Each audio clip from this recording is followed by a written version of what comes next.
अभी हम इस सेक्शन के अंदर एक बहुत ही महत्वपूर्ण प्रश्न, और इसमें ज्यादातर बच्चे थोड़ा उलझन में रहते हैं कि किस तरह से इलेक्ट्रॉन का वेग निकाले, किस तरह से उस इलेक्ट्रॉन का त्रिज्या निकाले जिस कक्षा में वो घूम रहा है। बहुत ही आसान सा है, बस थोड़ा सा ट्रिक लगानी है आपको।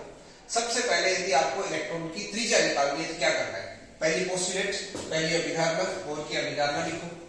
यहां से आपको दिख भी रहा होगा कि हम क्या निकालना चाह रहे हैं, आरएन निकालना चाह रहे हैं। तो आप एक गलती करते हो यहां सबसे बड़ी, बच्चे क्या करते हैं, अक्सर गलती कर देते हैं, आरएन को आरएन से काट देते हैं, इस आरएन को ऊपर ले जाते हैं, इस एमवीएन स्क्वायर को नीचे ले आते हैं, इससे त्रिज्या निकल के नहीं आएगी।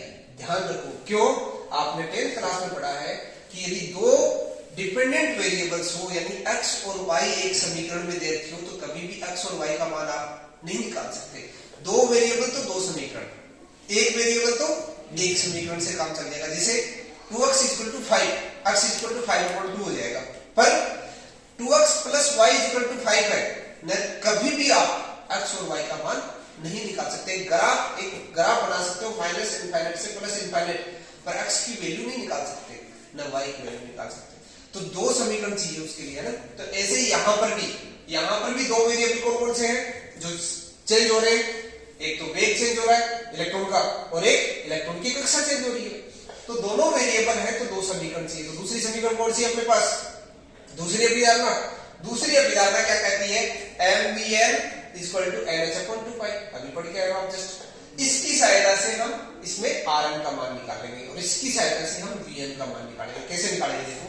तो ट्रिक क्या है, आप इधर राइट साइड में इसको क्या बढ़ा लो, mvn rn बढ़ा लो, ये दूसरी अभिधारणा बढ़ा लो। तो दूसरी अभिधारणा बढ़ाने के लिए क्या करो, इसको क्रॉस मल्टीप्लाई करो, वज्र गुणा करो, इस rn स्क्वायर को ऊपर ले जाओ, नहीं काटना नहीं है, इसको ऊपर ले जाना है, क्योंकि हम क्या बनाना चाह रहे हैं, ये समीकरण बनाना चाह रहे हैं। तो rn स्क्वायर को ऊपर ले गए तो ये समीकरण क्या बन गई, और इस rn को इधर ले गए तो kz² rn = mvn² rn² into क्या किया हमने, ऐसा बनाने के लिए इसको m से ऊपर नीचे और मल्टीप्लाई कर दिया, जिससे ये क्या बन गया, mvn rn का होल स्क्वायर बन गया, और इस m को क्या ले गए, इधर ले गए।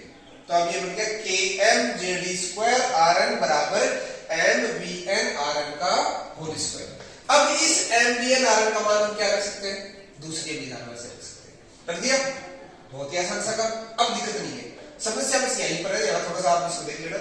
तो यहाँ पर इसका मान रखते ही rn का मान आ गया, यानी इसका होल स्क्वायर कर लो आप, होल स्क्वायर करके n²h²/4π² kmz²। अब k की वैल्यू आप जानते हो निर्वात के लिए कितनी होती है, 1/4πε0।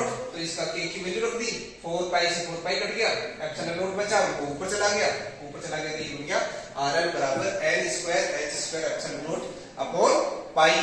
n²h²/πmz²।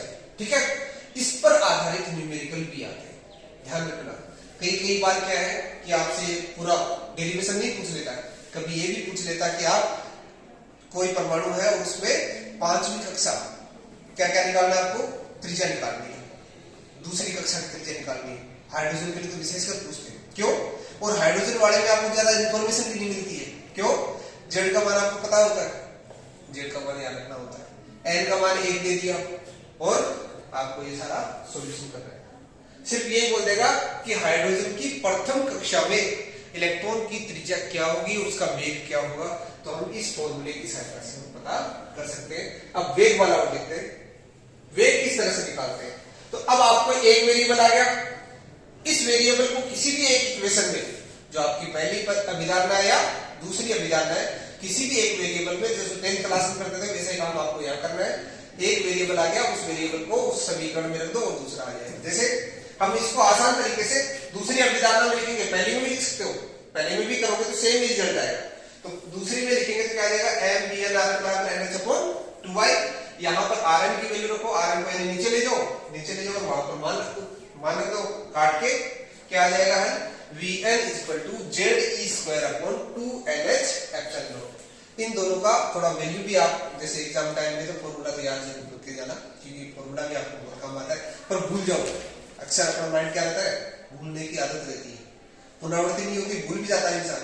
तो इसको आप डेरिवेशन करके फटाफट 2 मिनट लगेंगे, आप उस क्वेश्चन को छोड़ नहीं सकते, हल जरूर करके आओगे, है ना, क्योंकि आपको ये डेरिवेशन आता है तो आप उस क्वेश्चन को आराम से करके आओगे, इसमें कोई दो राय नहीं। ठीक है, नेक्स्ट सेक्शन में अपने देखेंगे किस तरह से बोर मॉडल ने किसको एक्सप्लेन किया, हाइड्रोजन परमाणु को एक्सप्लेन किया। ठीक है।